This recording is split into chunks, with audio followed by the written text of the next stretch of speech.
From the Love and Stuff community, happy MLK Day to all. As we celebrate the drum major for justice, the drum major for peace, Dr. Martin Luther King Jr., it is not lost on the Love and Stuff community and the For Love of Justice community that we're living in a time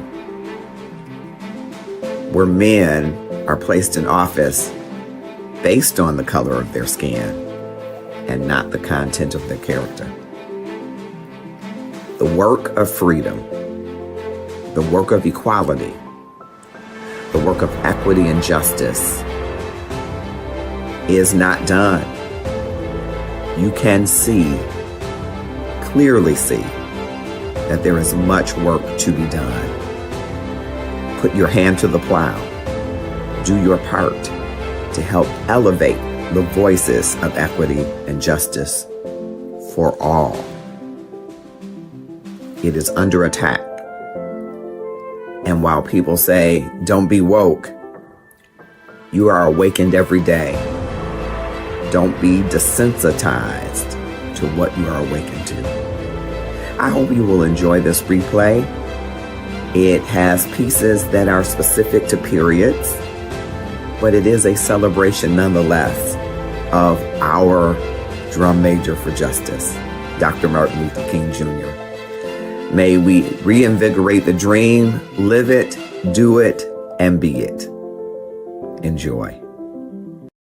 I have the pleasure to present to you Dr. Martin Luther King, Jr.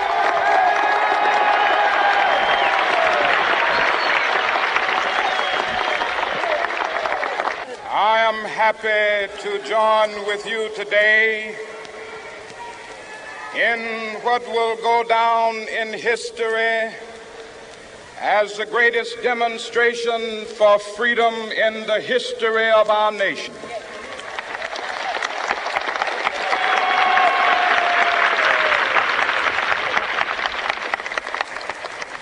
Five score years ago,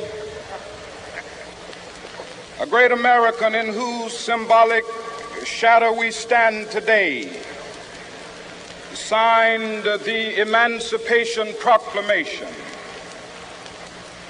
This momentous decree came as a great beacon light of hope to millions of Negro slaves who had been seared in the flames of withering injustice. It came as a joyous daybreak to end the long night of their captivity. But 100 years later, the Negro still is not free. 100 years later,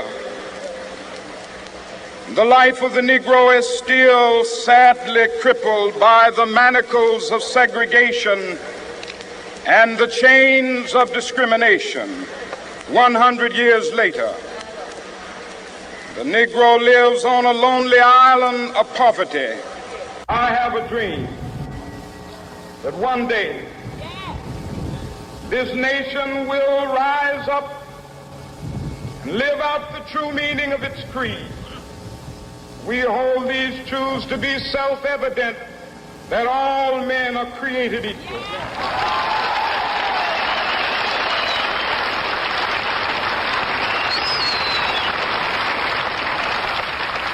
I have a dream that one day on the red hills of Georgia, the sons of former slaves and the sons of former slave owners will they be able to sit down together at the table of brotherhood. I have a dream that one day,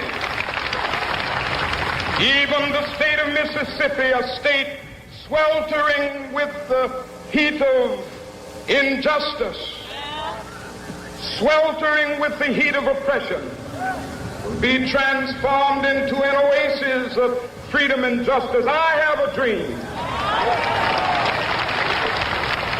My 4 little children will one day live in a nation where they will not be judged by the color of their skin, but by the content of their character. I have a dream today.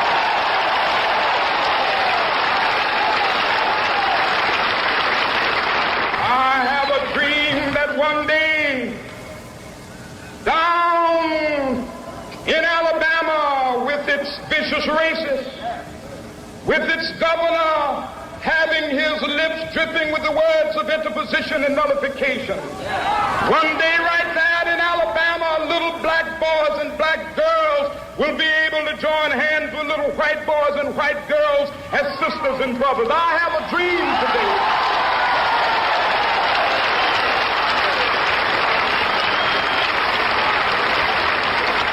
I have a dream that one day every valley shall be exalted.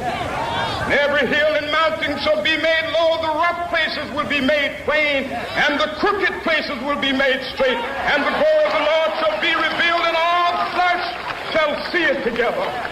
This is our hope. This is a faith that I go back to the South with. With this faith, we will be able to hew out of the mountain of despair a stone of hope. With this faith, we will be able to transform the jangling discords of our nation into a beautiful symphony of brotherhood. With this faith, we will be able to work together, to pray together, to struggle together, to go to jail together, to stand up for freedom together, knowing that we will be free one day.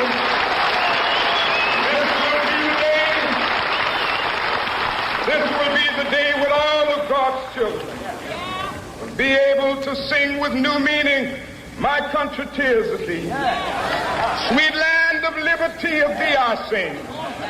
Land where my fathers died, land of the pilgrim's pride. From every mountainside, let freedom ring. And if America is to be a great nation, this must become true. And so let freedom ring. From the prodigious hilltops of New Hampshire, let freedom ring. From the mighty mountains of New York, let freedom ring. From the heightening Alleghenies of Pennsylvania, let freedom ring. From the snow-capped Rockies of Colorado, let freedom ring. From the curvaceous slopes of California. But not only that, let freedom ring from Stone Mountain of Georgia. Let freedom ring from Lookout Mountain of Tennessee. Let freedom ring from every hill and molehill of Mississippi, from every mountainside. Let freedom ring, and when it happens, when we allow freedom ring, when we let it ring from every village and every hamlet, from every state and every city, we will be able to speed up that day when all of God's children, black men and white men, Jews and Gentiles, Protestants and Catholics, will be able to join hands and sing in the words of the old Negro spiritual, free at last, free at last, thank God Almighty, we are free.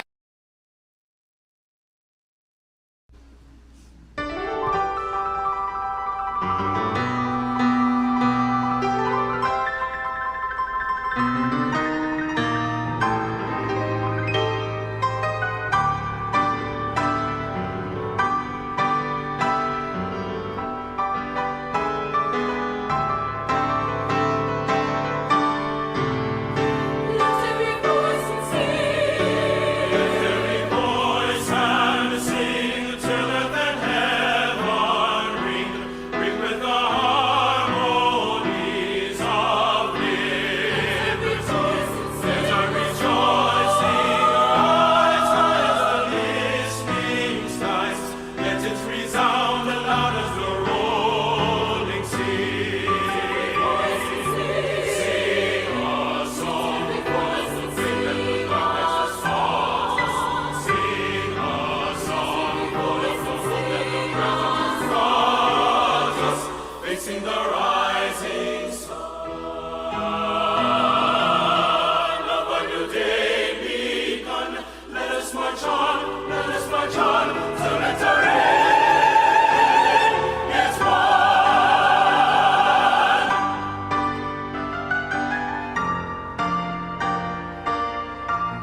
I am full already.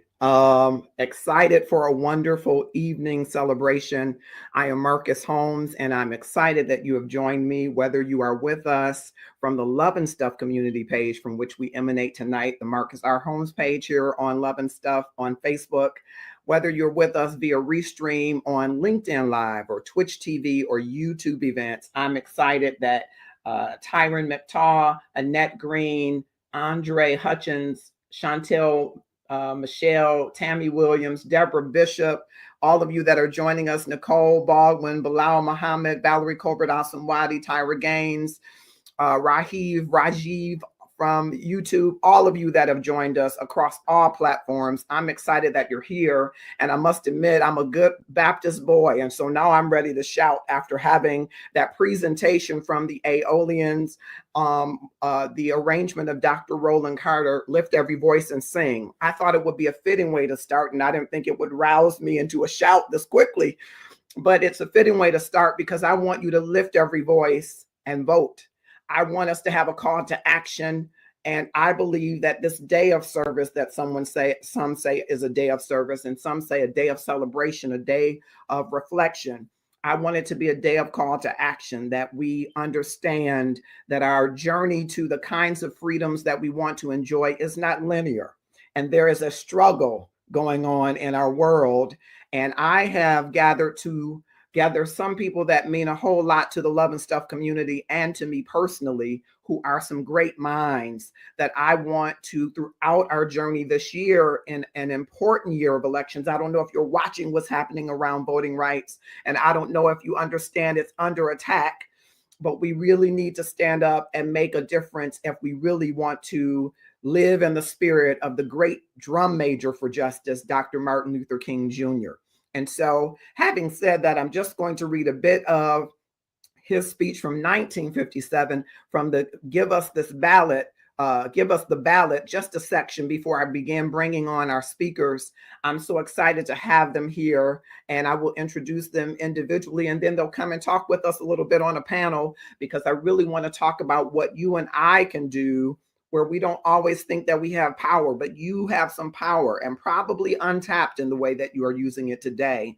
And so we want to encourage you to lift every voice and vote. What a sacred privilege. That is our right that is under attack, and you and I can make a difference. And so with that, I'm going to read a small section of Give Us the Ballot, a small piece of this from the speech that was done in 1957 in Washington, D.C. Just a section of it. Mr. Chairman, distinguished platform associates, fellow Americans. 3 years ago, the Supreme Court of this nation rendered in simple, eloquent, and unequivocal language a decision which will long be stenciled on the metal sheets of succeeding generations. For all men of goodwill, this May 17th decision came as a joyous daybreak to end the long night of human captivity. It came as a great beacon of light, of hope to millions of disinherited people throughout the world who had dared only to dream of freedom. Unfortunately, this noble and sublime decision has not gone without opposition. This opposition has often risen to ominous proportions. Many states have risen up in open defiance. The legislative halls of the South ring loud with such words as interposition and nullification. But even more, all types of conniving methods are still being used to prevent Negroes from becoming registered voters. The denial of this sacred right is a tragic betrayal of the highest mandates of our democratic tradition. And so our most urgent request to the President of the United States and every member of Congress is to give us the right to vote. Give us the ballot, and we will no longer have to worry the federal government about our basic rights. Give us the ballot, and we will no longer plead to the federal government for passage of an anti-lynching law. We will, by the power of our own vote, write the law on the statute books of the South and bring an end to the dastardly acts of the hooded perpetrators of violence. Give us the ballot, and we will transform the salient misdeeds of bloodthirsty mobs into the calculated good deeds of orderly citizens. Give us the ballot, and we will fill our legislative halls with men of goodwill and send to the sacred halls of Congress men who will not sign a Southern manifesto because of their devotion to the manifesto of justice. Give us the ballot, and we will place judges on the benches of the South, who will do justly and love mercy. And we will place at the head of the Southern states governors who have felt not only the tang of the human, but the glow of the divine. Give us the ballot, and we will quietly and nonviolently, without rancor or bitterness, implement the Supreme Court's decision of May 17, 1954. In this juncture of our nation's history, there is an urgent need for dedicated and courageous leadership. If we are to solve the problems ahead and make racial justice a reality, this leadership must be fourfold. And he goes on. Doesn't that sound like today in so many instances? It's almost prophetic. It sounds like we're almost in the similar place as we were then that we are today. And speaking of today, as we get more into the words of Dr. Martin Luther King and the ideology that we all are embodying and embracing, hopefully, about the vote and the power of the vote, I'm privileged to first bring a face that is not unfamiliar to the Love and Stuff community. She is a staple in our Love and Stuff community. She hails from Texas via Detroit. She is a pastor and doctoral candidate. She is an actor and activist.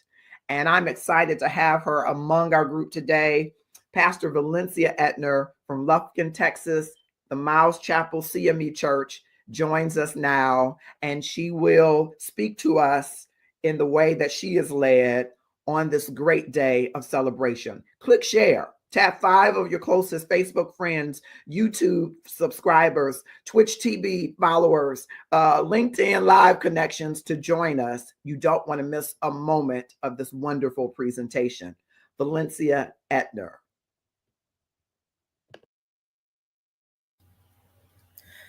Good evening, good afternoon, evening to each of you.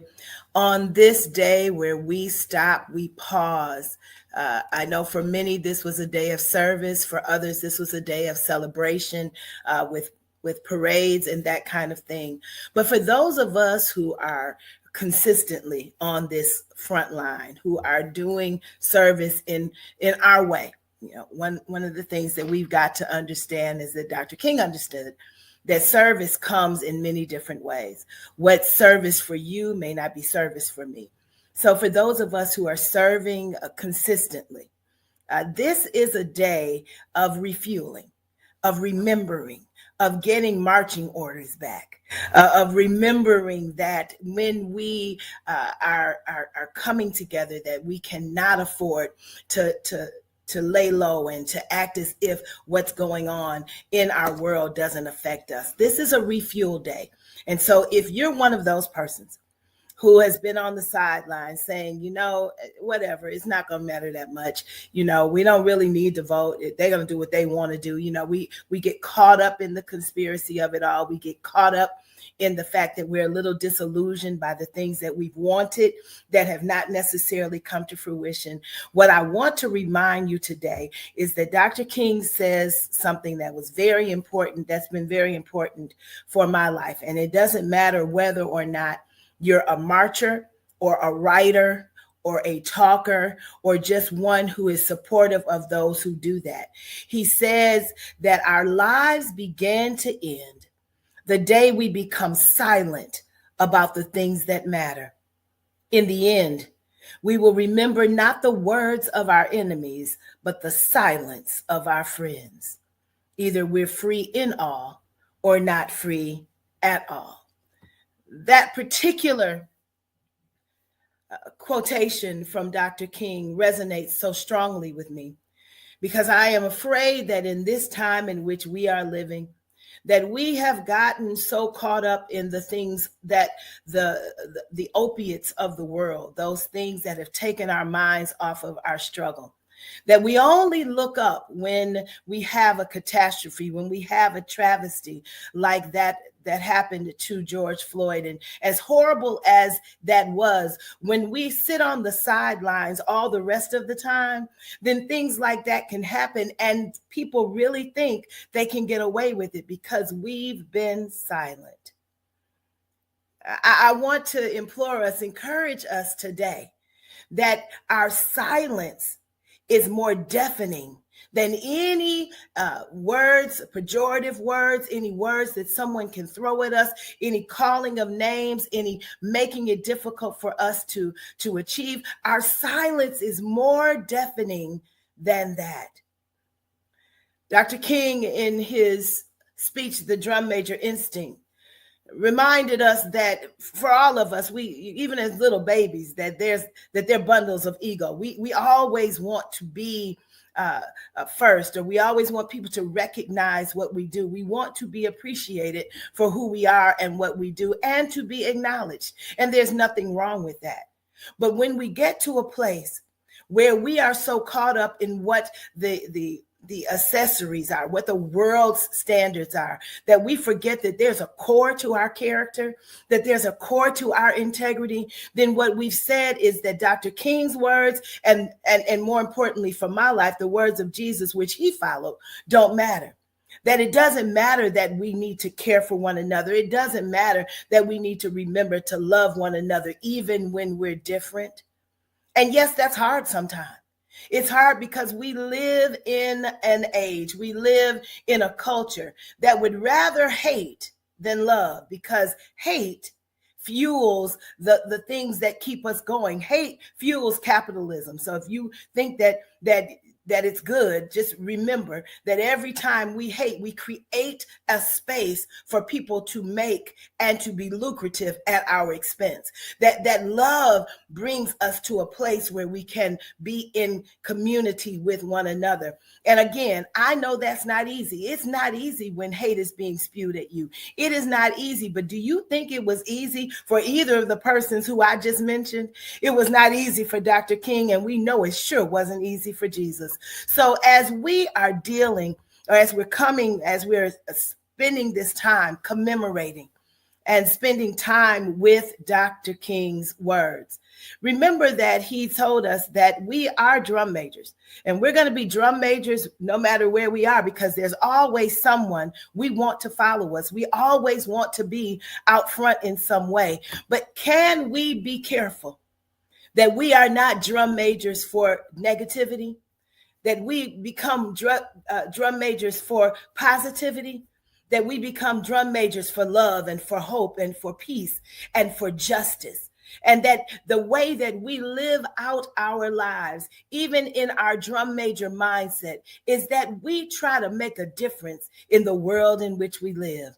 No, it will not always be a place where someone is accepting us or asking us to be who we are. But that's when we have to know that our boldness, our understanding of who we are and what it is that we have to offer matters so much more than anything that we can feel from outside. That what's going on in the inside of you, that drum major that wants to do good, that wants to make a difference, let that be your lead.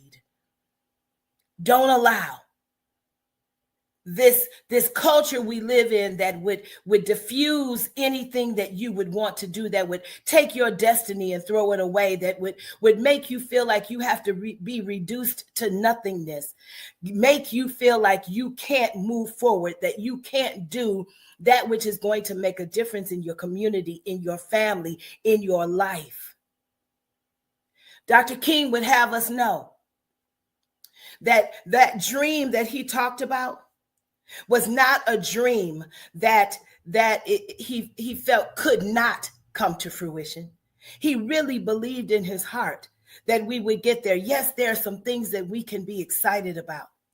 But if we continue to allow ourselves to be silent in the face of injustice, we will find ourselves, as he says, as he tells us, that you'll find yourself in a place where you're drifting. And we don't want to be drifters. If we're going to be first, and America loves to be first, then let's be first in care. Let's be first in love. Let's be first in helping one another. Let's be first in grace. I pray that on this King Day, you're reevaluating how you can be a better drum major in your place of influence, in the sphere of your influence in your life, in your family, at your jobs, in your churches, because we could do oh so much better. And I pray that you will take this time as we stop and commemorate Dr. King to refuel your service. For if we're going to be great, as Jesus said, and Dr. King reminded us, we must first be servants. God bless you. Absolutely awesome. Thank you, Pastor Valencia Etner from Miles Chapel CME Church and a staple in the Love and Stuff community. We must refuel and recharge that we can be drum majors for justice ourselves. Thank you so much for that. I'm ready to bring up our next speaker. I'm looking for his face to, Houston, Texas. Help me out. I done put her in some small town. I'm sorry, Miles Chapel. I love y'all. You're in Texas. You stole our folks. That's all I want you really to know. She's from Detroit. That's what I really want you to know. But being kind to Miles Chapel and grateful that she's there serving she is doing. Thank you for that challenge to us to refuel and recharge so that we can be drum majors for justice, that we can walk in the spirit and the life and legacy of the great Dr. Martin Luther King. We do need to recharge and refuel. Our next speaker is also hailing from Detroit. Hey, what can I say? We got some great people here. But he is now living in Tulsa, Oklahoma. And I am excited to have him here with us, waiting for him to come on the screen. I've got a still picture of you, a still picture of Dr. King coming up, Darren, but I need to have your face in the place. And he is also a staple within the Love and Stuff community. We have such great minds in and around the Love and Stuff community. And I want to have your questions for them later when we're going to have a little bit of a panel discussion with them. But I really want to bring these minds together throughout the year to help us, because I believe whatever state you live in, we're in a battleground. And there are some things that we need to do and that we can do if we come together in solidarity. I see him now, and I'm so grateful to have educator, preacher, historian extraordinaire, Darren Williams. Hear from him. Martin Luther King Day to you. It's wonderful, of course, to be here, to be able to celebrate in a public way, even a different public platform, what is one of the most important holidays, and to some degree in my mind, which is Dr. King's Day. But to celebrate what I think is one of the there are two figures, I believe, are the two most important and misunderstood who ever walked across the breast of human history. Dr. King and Jesus Christ. Interesting, too, how many parallels there are to their lives. But today, Dr. King, and we're happy, like I said again, that this nation has still, since 1983, has recognized and decided that as a nation, we need to pause and to remember this man, to remember his work, to remember what he did for us all. I want to start, and I understand that our emphasis is on the encouragement to be voting I think even understanding that, and I'm going to speak to that, of course. I think even understanding that is the whole impetus that goes with Dr. King's message and his work that actually gives rise to and gives that much more importance to what voting should be about for us. I posted this on Facebook on his birthday, January 15th. A real true American was born 93 years ago today. He was a reformer, as his name reveals. He grew up in a time that needed a voice because the wilderness of America was crying for one. He lived as a prophet and the moral conscience of a nation. He would cry loud and cause a reverberating echo that has not and cannot yet be silenced until justice rolls down like waters and righteousness like a mighty stream. He somehow looked into the U.S. Constitution and mystically saw himself in it. He died because he was right about those and that which was wrong, and he wouldn't be quiet. He literally gave all he had for the cause of truth, justice, freedom, and love. For him, it was all one cause, knowing it would cost him everything. I'm not convinced that we even understand him yet, 53 years after his death. The current social political climate in America again proves how sadly we failed by not listening and heeding his message. In my estimation, he and Jesus Christ were the two most important and misunderstood people to walk across the breast of human history. Some people and their work we don't remember. Some people and their work we should never forget. Nationally, he will be commemorated, celebrated, and talked about this weekend and on Monday today. Hollow and half-hearted salutation will be spoken in his honor, which is tragic because he may be the greatest single contributor to our struggle, and we owe him precious much more. He sleeps now, but the applause of being hails the man who was more awake than we all. Rest on, Reverend Dr. Martin Luther King Jr. We'll see you on the mountaintop. That was my tribute to him, along with a pictorial. You can check me out on Facebook if you want to see that. But as it comes to the issue of voting, obviously, Dr. King had a major part of the work of the civil rights movement, human rights movement, having to do with voting, understanding how the process of politics in America, how the process of everything works is a political process, and that voting is that way. That people have representation in their government. It was a large part of the work that he and so many others did. But listen to this. Let's not miss the reality. And that's what I love about Dr. King. And I hate about how we remember him today. We remix and we parse and we spin so much of what he said and what he did.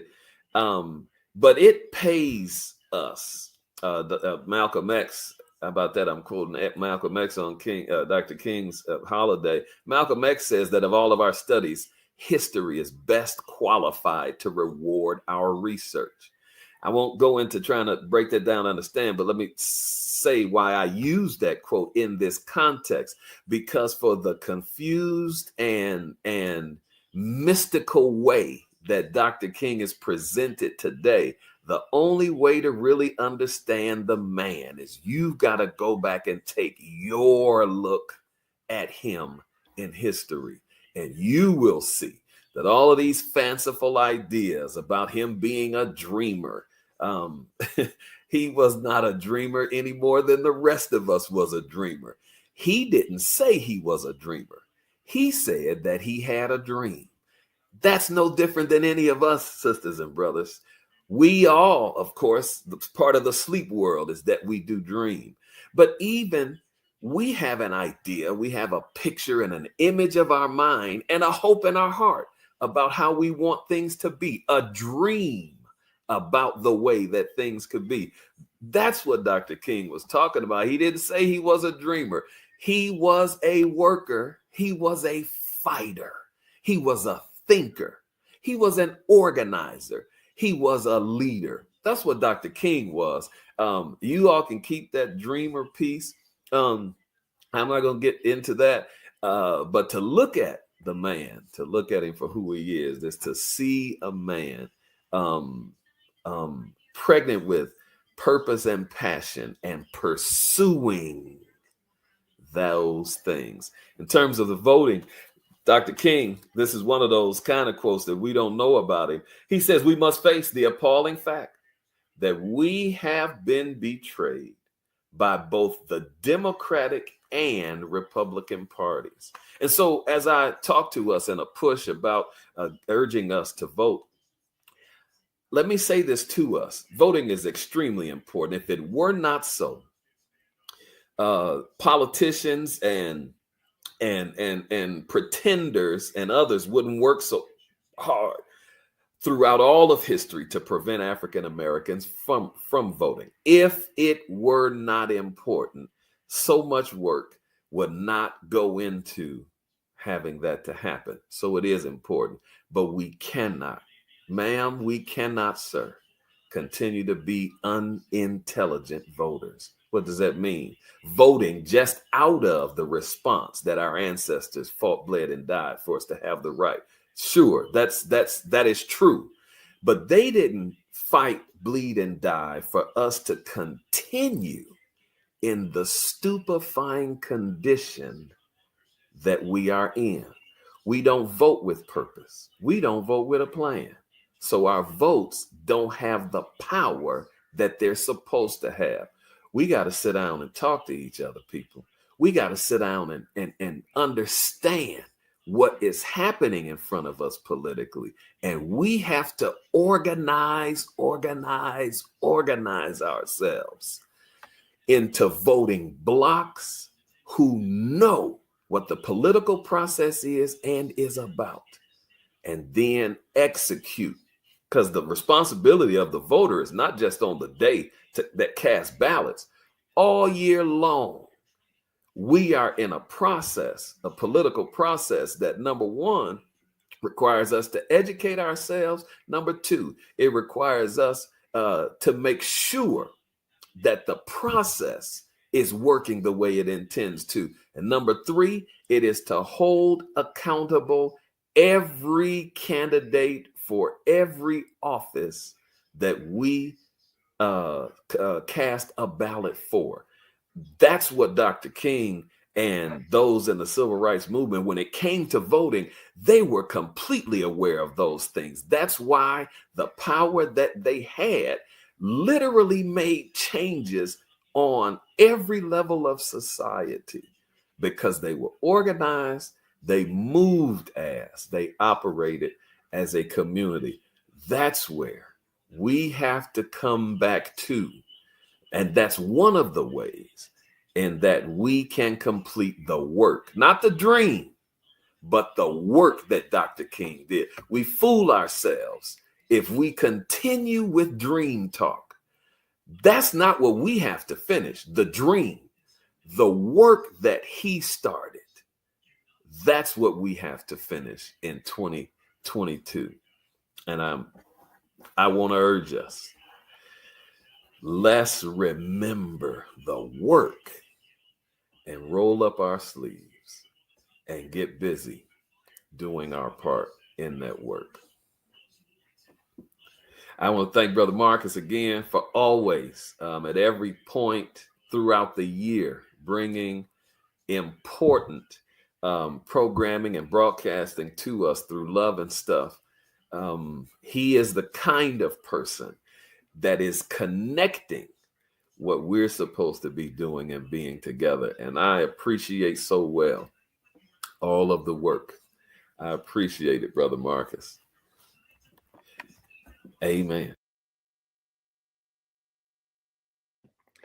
Awesome. Awesome. Thank you. As you can tell, and you will follow Darren Williams and Valencia, they're probably a little bit more active on social media than our third guest, but nonetheless, you want to follow a lot more of the history. Darren is a history buff, as you may see. I call him a historian. And so I am going to be calling on this group and a few others to really throughout the year to ensure just what Darren is saying, that we are intelligent voters in the sense that we're learning about the process and the candidates and the issues before us that matter to us and why, and able to take action to those. So thank you so much for that, Darren Williams. We're going right to our third and final speaker before we go for a quick break and to a panel, because I want you to have the chance to ask them some questions, and I've got burning questions that I want to ask them too. So I want you to stay tuned to be able to hear from them in a panel discussion. Thank you, Michael Flanoy, and those others that are joining us. We are live and celebrating the legacy, the gift that is Dr. King. Thank you, Eric Powell. Click, share, and tag someone to join us. This third speaker, our final speaker before we go to the panel, I am just enamored with her mind, I will say that. And I am honored and privileged that she joins us. She retired from the city of Detroit. She was once corporation counsel for the city of Detroit. And let me tell you what that means in some context to me. You may have heard the name Malice Green before. And she was the one that led that team to ensure that we didn't have the kind of riot that we could have had here in the city of Detroit, to ensure that there was justice brought with dignity, honor, and respect. And that is who is rounding out the panel, who has that commendation, if you will, attached to her name, her reputation, and her legal brilliance. And you will get to glean a little bit of that. I've been so privileged to try to glean as much of it as I can, and so privileged that she is joining us here tonight. Brenda Braceful, former corporation counsel of the city of Detroit, current commissioner for the Civil Service Commission, co-chair of that commission, and just a fantastic and brilliant mind. Hear ye her.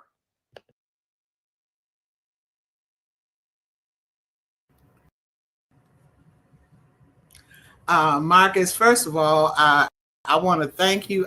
I am honored and humbled for the invitation, and hope everyone has taken an opportunity today to commemorate and celebrate the great Dr. Martin Luther King. And my accolades to the previous speakers, Pastor Edna, the Williams, because Marcus, I thank you for bringing together people who can help lead us on our path to righteousness. And I'm like you had me saying amen, but that's okay. I was thinking about so many quotes and reading some of Dr. King's words. And I think the important thing for us to remember is truth, even if crushed to the earth, will not die, but rise again. And it is truly prophetic when you look at some of the things that happened, of the Civil Rights Act of 1964 and the Voting Rights Act, that we're still fighting some of those battles today. But if we understood the history of what it took to make those things happen, we would not be surprised. While Lyndon Johnson picked up the torch after President Kennedy's assassination to spearhead the Civil Rights Act through both the House and the Senate, you have to remember that there was a 55-day filibuster. That means people stood up and talked for 54 days straight to try and defeat the Civil Rights Act of 1964. So you cannot be surprised when you see the pushback today. And the same is true with the Voting Acts, right? These things did not pass unanimously, and they were not embraced by all. And you had southern states and and some far western states who sought to find a state's vehicle around implementing federal voting rights. So while we have to appreciate that we're not always fighting flesh and blood, just like we're not always being beat back from the polls by armed troops, fire hoses, and dogs, there is still a very active desire, because people recognize if we fully embrace the vote and exercise it, then they cannot win. So there's an attempt to try and suppress the vote, and we just need to be conscious of that. This is something new. It has happened before, and as often happens in history, if you don't understand history, you are doomed to repeat it. We cannot be complacent and think that we have reached the mountaintop. We are still on an upward trajectory, and we have to be conscientious about that. In terms of the importance of the vote, if you have any doubt, look at two recent cases that captured the nation's attention, and look at the actions of the judges involved who were elected officials and how it impacted the outcome. Look at the judge in the Kyle Rittenhouse case, how he made every effort to humanize this young man who traveled across state lines and killed two people and never expressed any remorse about the loss of life. And how when the case was prepared to go to the jury, he dismissed the gun count, where there was no doubt the man had a gun, carried the gun, to give them license to try and find a way to exonerate him. And then look at the judge in the Ahmaud Arbery case, who maintained a steady hand and allowed the to present a case that these men basically chased this man like you would chase an animal and extinguish his life. The voting is important. Those two cases should really make a case for you.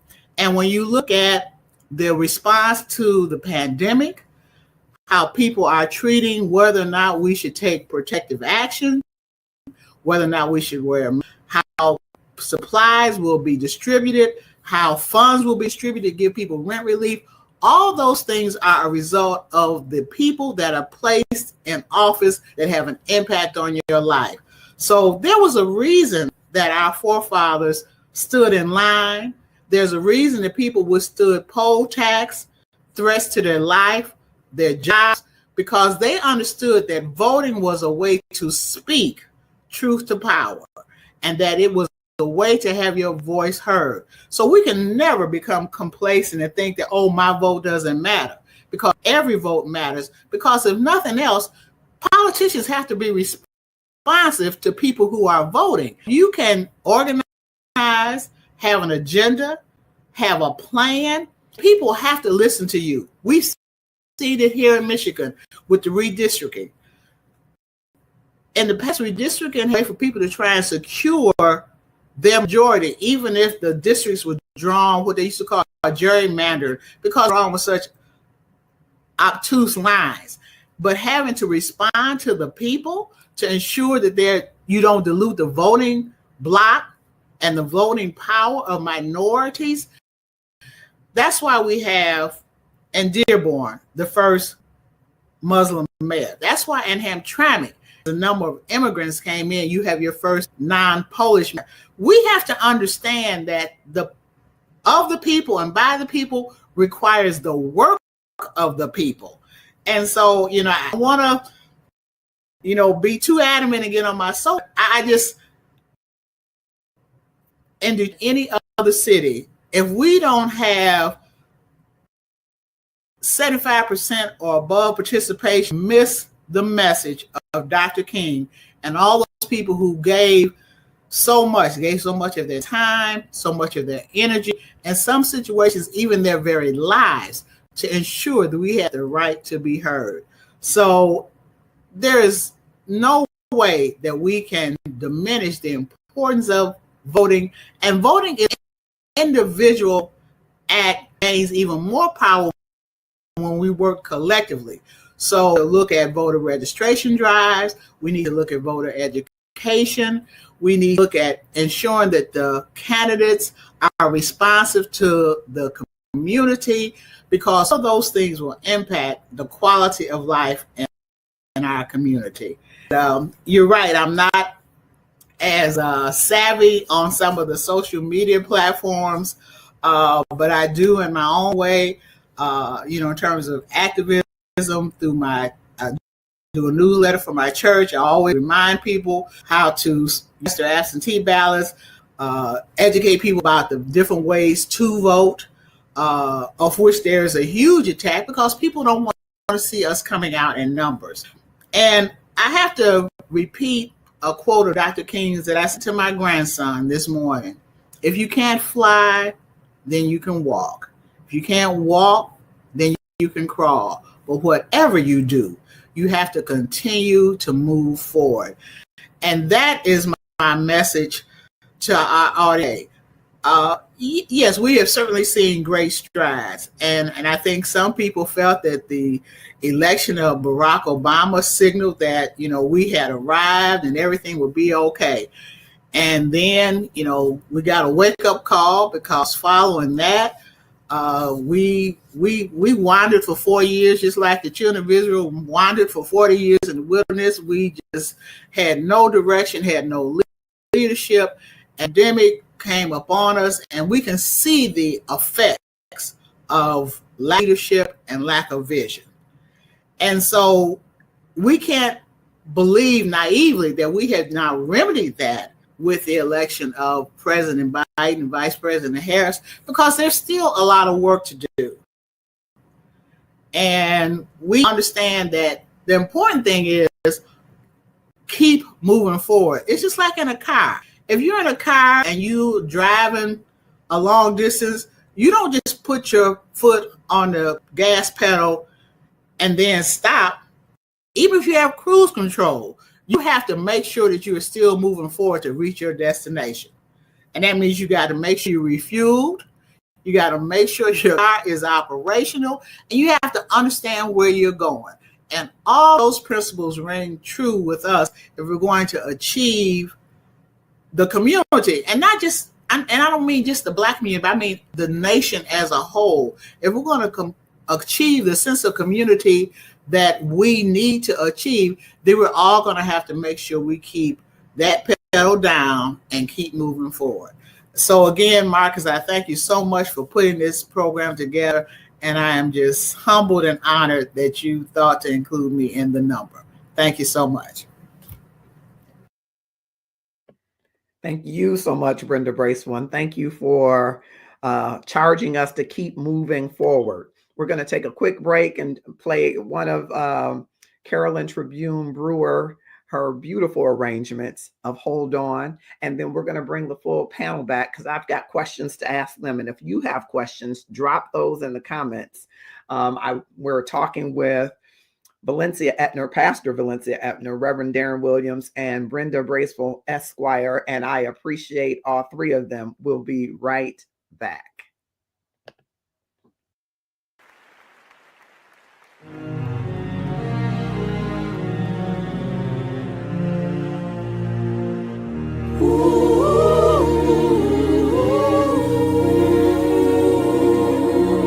Keep your hand on that plow. Hold on, hold on, hold on. No one let me come in. Doors are fastened and the windows bent. Keep your hand on that plow and hold on. Hold on. Noah said you done lost your track. Can't plow straight and keep looking back. Keep your hand on that plow and hold on. Hold on. Hold on. Keep your hand on the plow and hold on. Hold on. Hold on. Hold on.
Thank you, Carolyn Tribune Brewer, for that beautiful arrangement and the wonderful singers. Round of applause or likes, loves, whatever emoji you can drop in the comments. Thank you so much for that beautiful presentation. And I am, again, I'm just full. I'm a good Baptist boy, I think I am, ready to have a moment to shout, but we're transitioning, pivoting a little bit into bringing all of the panel members together. And you can also drop your questions in the comment and we'll try to moderate those as well. So thank you, Valencia Etner. Wow. I'm sorry, Pastor Valencia Etner. Listen, I know, but you know, I'm trying to do right. I'm the best I somewhere can. else right now anyway. So Yes. thank you for that. Thank you all for joining us. And Daisy Simmons is giving hearts. Thank you so much. Thank you, Andrew Crawford, Eric Powell, all of you that are joining across platforms. I'm talking with Valencia Etner, Darren Williams, Brenda Braceful, and I'm excited that all of you are here with me. Holly Wyndham on LinkedIn, click share and tag someone to join us. I have so many questions, but my thinking on this, of course, I can't ask them all to you, all of the questions I have today. But my thinking on this is throughout this year to have you and another couple of folks who, as you know, I've been inboxing you all, to come together in the way of helping to inspire and educate people around this whole process, because I think that is so needed. And I think we're already in battlegrounds, right? There are so many states that have already passed the of language, and so many more states that have suppressive voting laws and language before them. So that's kind of my first question, because I was reading, again, Give Us the Ballot. And one of the fourfold things that Dr. King said is that we need aggressive federal leadership. And so kind of in that question, here's my question. We do need aggressive leadership, but we got all of these things happening at the state level, right? And so how do we, I don't want to use the word attack, but how do we approach this suppressive language and the filibustering that's going on the federal level? How do we as individuals come together to approach those? I could say you, or you, but whomever wants to jump in. Well, I'll Yes. I think, first of all, we don't have to really the NAACP active your state parties, and I think if people appreciate, if you can get involved on the local level, because all politics is local. If nothing more, get involved with your local chapter of the NAACP or organization. More importantly, we need to vote with our pocketbook, because let's face day and age, elections money, and people are often responsive to those people who are providing financial support. So, you know, that's another effective way, not that you're trying to buy favor, but to have a candidate who you feel is advancing your agenda, then not only show for, but show up for, so they can get their message out. Yeah, I love that. And I just want to add to that, or maybe it might seem like a little pushback. I am a baby of the church, right? And it used to be, Brenda, that politicians came through the church. They got voted up or down by going to the church. You knew you were going to see them around election time. Right. But we have far fewer of the electorate that are participating in the church, far fewer of the people that could be voters participating in the church or participating in NAACP. So how do we go about re-engaging people to the stuff that's already in motion? Because I think that's an important part. If they're not connected to the NAACP or connected to the churches, how do we mobilize those people so that they get engaged in the process? And you're right, get their pocketbook engaged as well. Let me say to what and I think in some ways that is one of the amazing curses of social media.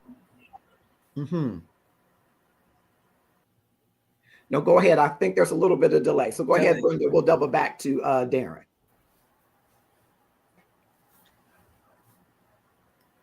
I think that's one of both the blessings and the curses of social media, that there are alternate ways of getting the message out.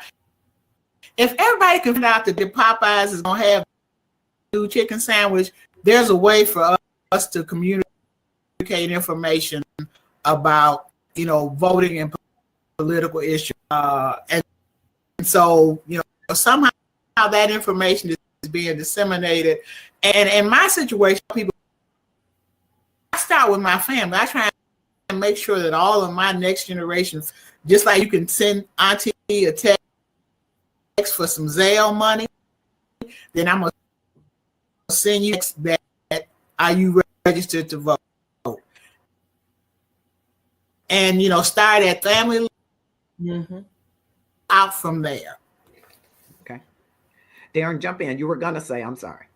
Yes, to the first part of what Sister Braceville said in terms of, and I'm going to be less graceful than she is in the way I express the idea about money. She said that it's not buying favors. I'll characterize this way by saying that politics is a contest. It is that. In a sense, it is gamesmanship also. It's a game. And it is knowing how to play the game. Money is a huge part of the game. And part of, it was mentioned in the first segment about education and knowing the political process. Part of what a large part of the African-American community does not know is how much money does factor into what is the political process. And so I'm giving a good yes, amen to that part of what she's saying about the money part, because it's not just your paper ballot, it is your paper dollar ballot. And those two go together. They have to, if there's going to be power in your voting, if there's going to be influence in your community. Now, let me say to the question that you asked, yes, in our day, politicians knew they had to come through and buy the church in order to have the support of our people in our communities. That doesn't happen the way it used to anymore for a couple of reasons. One of those reasons is because the church has gotten too close and too involved in a way that she's never supposed to. Now, I'm going to say this part. Well, let me say it this way. Now, the government has even gotten to the place where part of our 501c3 status is affected by how we participate as a organization, the church, in the political process. But there is a way around that. We don't have to, as a church, endorse or not endorse a candidate or expose a candidate. We can develop, and we already have them, parachurch organizations. The Council of Baptist Pastors in Detroit, Ministers Alliances in cities. That's what those organizations, that's where their power is to do that. And I remember so well in Detroit how for sure nothing got done in that city. I remember when they were trying to get the casinos in Detroit, and the biggest holdout in Detroit was because the Council of Baptist Pastors kept saying no. Now, they eventually said yeah, and you'll see them in the casinos too. But there is a power that the church has to have in being separate while we're still involved in the process. Valencia, did you want to jump in there at all? Yeah, I do, because I see not only what we should be doing. My concern is how we're thinking. Because there's so much that we are inundated with that we fail to see the importance of who we are and what we do, and it's by design. So my concern is that there's so much out here that has pulled the mind away from civic engagement on any level, because we've gotten caught up in the what I call the opiate away from the troubles of the world, and we've gotten stuck in the things that don't allow us to even pay attention. I am amazed at how many people who are in the African American community, particularly, who never see the news, who never watch it, who don't intend to watch it, who don't engage in anything that's civic. If it's not fun or TikTok or a video, they're not engaged because they're too busy trying to deal with life on life's terms, and they don't want to add anything to that equation. And so for me, we've got to get people to see the urgency beyond just, you got to vote for a person because this person is, looks like us, or and I heard Reverend Darren earlier say we got to be strategic about what we do. We got to know who we're voting for. But if all I care about is my tribe, if all I care about is the people that I am connected to, we've got to do something about dismantling the mindset that we've gotten stuck in, so that the things that you are both saying, Sister Brenda and Brother Darren, that the things that you are both saying can mean something. Because right now, it doesn't mean anything. They're not going to hear. So our biggest problem right now is how do we get people to hear? Mm-hmm. Not about necessarily civic engagement first, but just that you have a role, that there is something that you need to be doing to make a difference in your community. And then that includes voting, that includes understanding who your judges are as you worry about JoJo who just got a case. And that case comes before a judge that you didn't go vote for because you didn't think voting was important. We got to put it in a place where it matters to them. And yes, it's dollars and cents and it's all of that, but it's making sense of the world in which we live in. And I think we struggle with that. And I think it's by design. And so we've got to dismantle, deconstruct the mindset so that we can, and that's hard work. That's daily work. That's everyday work.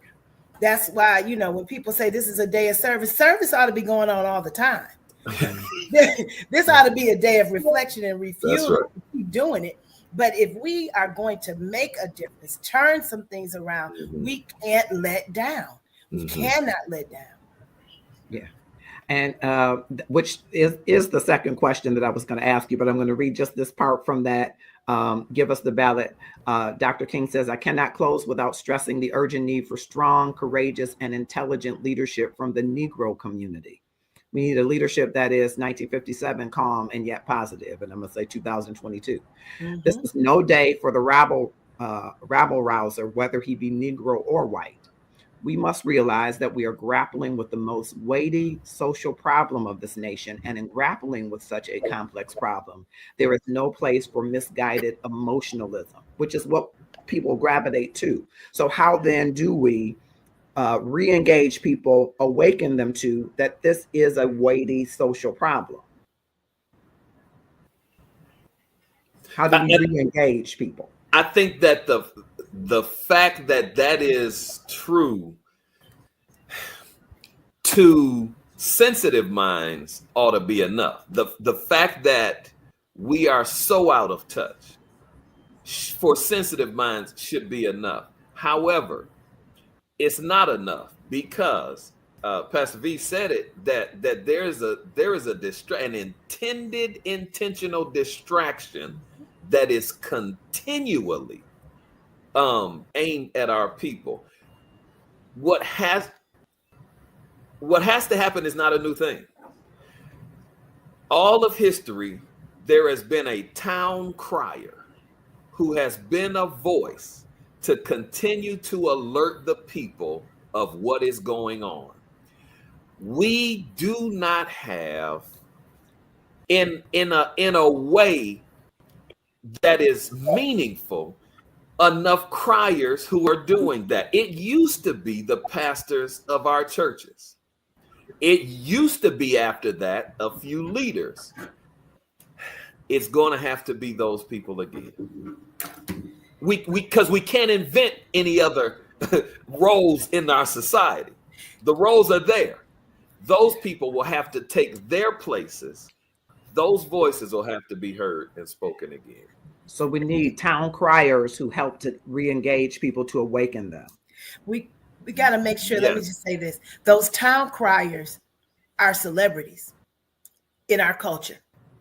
And so the struggle for those people who are those names you just named, the preachers, the people who are leaders, the people who are able to speak to people on a continual basis, unless there's enough celebrity to you, no one's listening. And so something has to give on that there has to be a means by which, maybe it's that the crier never stops crying. You know what I'm saying? That there's never an expectation of anything more than what it is that your mission is, what your calling is, and just keep doing it and keep, and if there's enough of us doing the same thing, maybe the message will be strong enough. But because we're so caught in celebrityism, unless you have a name or you have a following that's, 3.5K and above, unless you're an influencer in social media, people tend to not hear you in mass. Yet, that's not a reason to stop. I just think that what we have to do is recognize that that's the way it is, and not get weary in well-doing while we keep fighting the fight. But you're exactly right. Very quickly, let me say to that, 100% correct. But it is no reason for us to be dismayed. Why? Because that was a Jesus syndrome. He understood that the majority of the people followed him because he was the celebrity of the day. What that says to us in our day is that as preachers, as pastors, as ministers of the gospel, we've got to be able to incorporate our outreach ministry where we are targeting those who are the voices. We have target ministries that outreach homeless people. We have target ministries that reach the people on the low side of society. We've got to be able to see that everybody is a target for this message that we are about, and it is through them. That's why I love the work of Bernard, A.R. Bernard, Christian Cultural Center in Brooklyn, New York. Church filled with celebrities, all right? Because he understood that they are people too, and the same thing the rest of society needs, that they need. And when the celebrities who are members of his church go in public and they're talking, you know that they go to church somewhere. And that's how the rest of us have to see. Not be afraid of, not be fans of celebrities. We got to see that they need to be pulled into the work of the community also. That's right. Brenda, did you want to add anything there?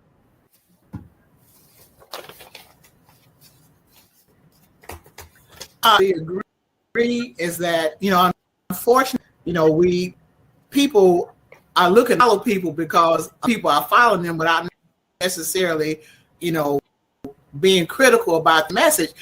But then we can also use, I agree. We all know, reach out and have a person and implore them to use their celebrity. When you think about having your, the church, because the church is such a inside of it, there's nothing wrong with having lady who, our Ladies Day program, who is a spoken word artist. Let some of my older sisters know we're trying to reach that next generation. And so we can't just be stuck in a way to do it where they are in order to elevate them. Thank you for that. I'm seeing Valerie Colbert Asamwadi commenting. Thank you so much. She really was not able to be with us, but we would have loved to have her. But she says we must educate people on the practical impact of what voting affects. Judges and prosecutors impact criminal justice. Attorney generals that protect against price gouging during the pandemic, protecting consumer rights. Legislators, state and local, that write laws that affect our daily lives. Thank you. Great segue to, so in my mind, I'm thinking, right? I've got this brain trust of people in Love and Stuff. And I'm thinking, let's write a manifesto that the average person can take into their community and impact change. A letter that they can then sign to or email and send to their congresspeople, places where they can go to learn more about the process in addition to what we will do in this year in Love and Stuff. And so I put you on the spot without asking you this part, see how ingenious I am. I'm looking to this group and a couple of other people who are in the inbox to come up with that, because I think that among the intelligent leadership, even though you might consider yourselves nano influencers or less, that's the social media term when you have less than 10,000 followers. Nano. And maybe you will become a macro influencer and have 100,000 plus. But where we can impact the folks that we can impact, I think it will be great for us to have a manifesto that says, these are the things we want you to think about in your states where there is suppressive language happening, because there are people that don't even know that there's language, that voter suppression that's happening in their states. There are people that don't know that their state senators are considering language in their states. And so if they had a letter that, you know, Brenda's an excellent writer, so is everybody else in this call, and so is Val. And if you all thought through it and said, hey, here's the letter we want you to send to your state legislature to say this. Here's what we want you to take to your pastor. Here's what we want you to put on your social media platform so that we can start to awaken people to the things that they need to say. Is that something that you think that we can do? And what are the other kinds of things that you would say? How do we reach the average citizen who may not be connected yet in an organization or not yet aware? I say yes. Yes, something that could be done, should be done. Brilliant idea. I don't know if I'm thanking you for pitching it on me like that, but no, I'm kidding. No, very, very, very good. Thank you for that. Listen, right quick. Dr. King says, and I bring this in the sense of those who think that it takes a whole lot of us to start out doing it, to get it done right. Doc says this. He says, almost always, the creative, dedicated minority has made the world a better place. So I don't want us to be frustrated that it's just, you know, everybody's not on board. It's just the creative minority that does that. And so with the encouragement, that, yes, it can be done. I agree. 312, then 120. Turn the world upside down. So just kind of get your head wrapped around that. 3, then 12, then 3 of the 12, and then 120. Turn the world upside down, and we can think about that in as far as the movement is concerned. I think it's necessary. I think it's a wonderful idea, Marcus, and I know you have a plethora of those that run through your head all the time. It's a matter of connection. It's a matter of us getting on the same page. I think that far too often in our community, there are all these pockets of people trying to do something and no one willing to acquiesce to the leadership of it to say, okay, let's get it done. And so we find ourselves stalled and running in mazes because we're so busy trying to have someone who is, you know, we keep looking for this messianic individual when it's each of us. It's each of us where we are. And we've got to get to a point where we understand that it's each of us and what we bring to the proverbial table that says, I have what I have and I lay it on the table. And when each of us does that, then when it happens, whoever emerges in leadership, it is not about who's in charge. It's about the goal. It's about the purpose. It's about getting it done. And so I'm grateful for, you know, being a part of that, and anything that we can get done, anything that we can any way that we can contribute together to make that happen, I'm on board. Wonderful. Brenda, you want to add anything? Let Val know I'm so glad to see her on the program. Prayers of healing for her. And I agree. You know, it's within us to serve, and through that service, we need greatness. And so yes, I'm a little surprised that you on us, but I'm going to accept that because I can tell you it works. As many of you know, my youngest son, I've been involved with the office for a number of years, and one of the ways that they have used that power to get legislation passed is they send every member of the organization for you to send your respective representatives. And again, people respond. If I'm getting 100 from my constituents and I those 110 others, I'm going to respond to that. So, yes, it is great when you have a million-man march or a mega movement, but you can also start with a small ripple, and it can develop into a tsunami of movement toward greater justice. Yeah, you Yes, said it ma'am. better than I could have ever put words to say it. That's exactly what I'm thinking. Yeah. Because I think we're waiting for these Herculean efforts, and some of those Herculean efforts are just the small steps that you and I can take to do many of the things that we're waiting for someone to come in and pitch to us or start for us. We can start right where we are, and it can grow to something that I think we all will look back and say, wow, this is really, I'm going to say the Lord's doing, though I know there are people who practice various faiths, because I believe that his doing is for the call of justice for all. And so I think we have to walk in that space. I just want to acknowledge Anika Hop, Pomahab, who is across seas, and I probably aren't speaking all of your language, but I'm grateful for you on YouTube, as well as Eunice Hunter, Tabitha Goodner, Mary Stewart, Carl Williams, all of you who have joined us across platforms, and just wanted to shout you out. Rochelle Weathers, J. Gerald Harvey IV, Daisy Simmons, Brenda Moraney, Shakur Dukes, all of you. I hope that you will click share, and I hope once this manifesto is ready, because listen, these are some brilliant minds. I envision that this is going to, I'm not even worthy to unlace their shoes, as John the Baptist would say about Jesus, right? But I think this brain trust will be able to put together something that you can put into action right where you live. Instead of thinking, I have to become the next NAACP leader, you can be the leader on your block. You can be the leader in your Sunday school class. You can be the leader in your fraternity among your peers and fans. You can be the leader on your job. Just to share this manifesto and get people to commit to it, and then put it to action. Where you learn information about the process, you share that information. Where you learn information about law, voter suppression laws that are before state legislatures. If you live in Texas, but you learn something about Michigan, you send it to your cousins in Michigan. That's right. Something about West Virginia, you send it to the folks in West Virginia, much like we would pack a bag of chicken and send it on the road in the car.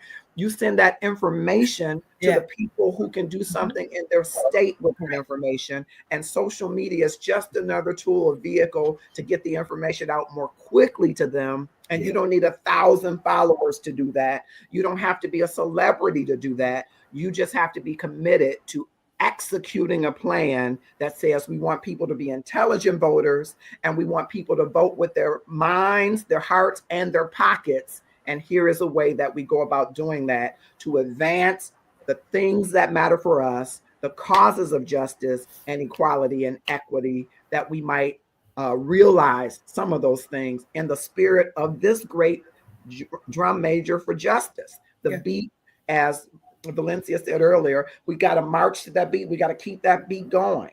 And this is just one of the ways that I think that we do that. So I want everybody to make sure that you're sharing this broadly. One of the things we have to be very conscious of are dates in our particular municipalities. And that's one of the things we have to make sure we get out there. Everybody's date is different. And we need to make sure that if you know your date, just put your date out there. Don't wait for somebody at some governmental official to get stuff out. If you know that, the last day to register to vote is February 18th, as it is in Texas, or the last day to get to ask for a a mail-in vote ballot is February 18th. No, they need to do it now. Yeah, because there's a trick in the mail system, and we know the trick. So don't let people wait till February 16th to do it. Let's get it done now. I'm just saying little things like that, dates getting out there. You know, just like we drop little things on our pages that are of no consequence to anybody. Let's drop some stuff that matters to the lives of people so that they can say, I didn't know that. My grandmother needs to know that because she needs to vote by mail. My uncle can't, he had an issue during COVID and now he can't stand in the line. Let me get him that information so that he can make sure that he can still vote and still can do that duty that they care about sometimes a whole lot more than many of us who are younger. So we just need to be vigilant about it. Yes, I think that's a big thing, and thank you for that. And we're trying to synthesize that information to be able to disseminate it so that, because there are a number of gubernatorial races and people might not know, and so they need to know all the dates and cutoff dates, just as you said. So we're trying to synthesize all that information so that, again, you can share that information from state to state and city to city and wherever it needs to be shared. So thank you for that. Absolutely. All right, we're going to go to your closing statements. And if you could just talk to us in a closing statement, look into that camera and say,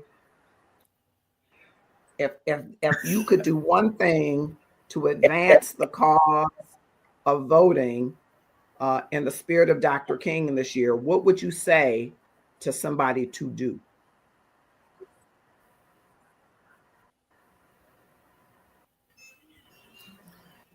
Go. That must be the delay. Go. I'll go. The one thing is that nothing is as it appears. And you don't have an idea of what's really going on behind the scenes. So all of your energy, all of your intelligence has to be brought to the power that you have to vote. And you cannot vote alone. Okay. All right. Okay. I'll go and let Sister Bracewell go last, since I know that there's power in what she's going to tell us about the voting process. So let me just say this. My word to us is stay awake. Stay woke, as we say. Do not slip. Don't let yourself slip into a place of numbness. Don't allow a pandemic lull to take over. Stay woke. Stay alert. Stay knowledgeable. Stay in the fight. Don't let down now. It's too easy and it's too expected for us to stay on the sidelines so that we have no impact on what's getting ready to happen in politics, in voting. And I'm hopeful that what we do is decide, okay, we may not even talk about it like you think we would, but we're going to show you by the way that we do not let any weapon that's formed against us, and it's formed, trust is formed, but we will not let it prosper. We'll trust God, but we will also know that we've got to get up. We've got to stand up, we've got to speak up, and then we've got to vote like never before. Yes. And Brenda? Again, Marcus, thank you so much for the invitation. And one of my mantras, teach one, and reach one. And we understand the power. If you save $25 a day, just take your lunch of buying your lunch, that's $1 a year. So I use that same principle with voting. It's not you to vote, but each time, make sure you reach out and you advise 10 other people. What are the last dates to get your ballot? What is the last day for registration? And then if each of those reach 10 people, we sometimes just don't truly the power of community.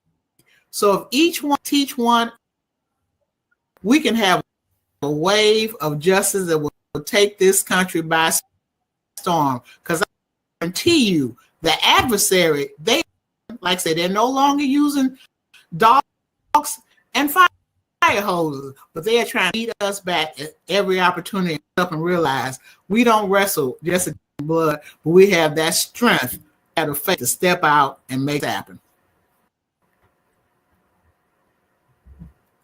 Thank you so much. I'm so pleased that all of you have joined me. And as you know, and maybe our viewers know, and some may not know, Love and Stuff really started when I was talking about the faithless electors. I had no intention of starting a community called Love and Stuff. I was simply having some dialogue with a young man who isn't here as well today, Byron Stanfield, who we wanted to be on the panel, but he is experiencing the loss of yet another sibling within, I think, less than a year. And so he couldn't be with us tonight, but we were talking about the faithless elector because I'll be honest, I did not want Donald Trump as president. I'll say that now, in case they shut me down.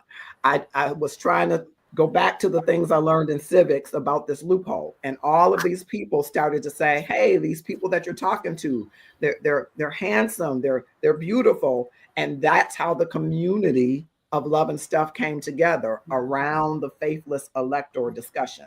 So I always harken back to that because a part of love is the pursuit of justice. A part of love is the pursuit of self, but a part of love is the pursuit of justice. And so that's always a part, it's interwoven in the thread of Love and Stuff and the Love and Stuff community, that there is this beloved community that's not only seeking the love of itself, but seeking the love of justice for others. And so to have the opportunity now, some years later, to say there is another level that we could take, I'm excited about what the future of our community is as it relates to this aspect. We're not a monolith. We're not one dimensional, whatever I was going to say. But we have many different aspects and facets of the community. But one that rings true in my heart, that is so dear to my heart, is voting. And it could just simply be, my friends, because I had a dad who told me stories about poll tricks that they played that I really didn't have an understanding of what that was. And he would always tell me, I thank God that you weren't born in that day because they would have lynched you. They would certainly have lynched you. But he told me about the tricks that were played on him, and he had to go to different places to vote. And I didn't really believe that at first. And then I learned that that was so true, that the precious sacred right has been under assault from before that time till today. And how you and I have a role in ensuring that everybody understands that sacred privilege and uses it to advance the cause of love at the price of justice. And so I'm excited that I've had the opportunity to have all of you here. And I hope that others that are going through this year with many resolutions and many things that you're putting before you, that you will include in the things that you will achieve this year, is to get those that are around you educated, inspired, and encouraged around voting and its power in this critical time. As Val Colbert is saying, this battle is real and so consequential to our future. It cannot be overstated that this democracy is in trouble. It's been in trouble a long time, but if ever there were trouble, there is trouble brewing and rising. And it feels to me more overt than I've ever seen in my lifetime. And so I think it is calling us. There's a clarion call to love, to pay the price of justice and get engaged. And I hope that you will answer that call, and you'll be hearing more from the Love and Stuff community on this manifesto and how we can come together to just make a difference where we are. If we just make a difference where we are, what a monumental impact we will have. Thank you, Valencia Etner, Darren Williams, Brenda Bracewell, and thank those of you that are watching across all platforms. Love and Stuff, the Marcus R. Holmes page here on Facebook. Thank you, Marcus. and via restream on YouTube events, Twitch TV, and LinkedIn Live. I hope you will share this content and join us on this road to ensuring that everybody counts, because voting matters. Thank you so much, everybody. Thank you for being with us. Thank you for the invitation, Marcus. Thank you, Marcus. Thank you. Doc, you did it again. I have the pleasure to present to you Dr. Martin Luther King, Jr.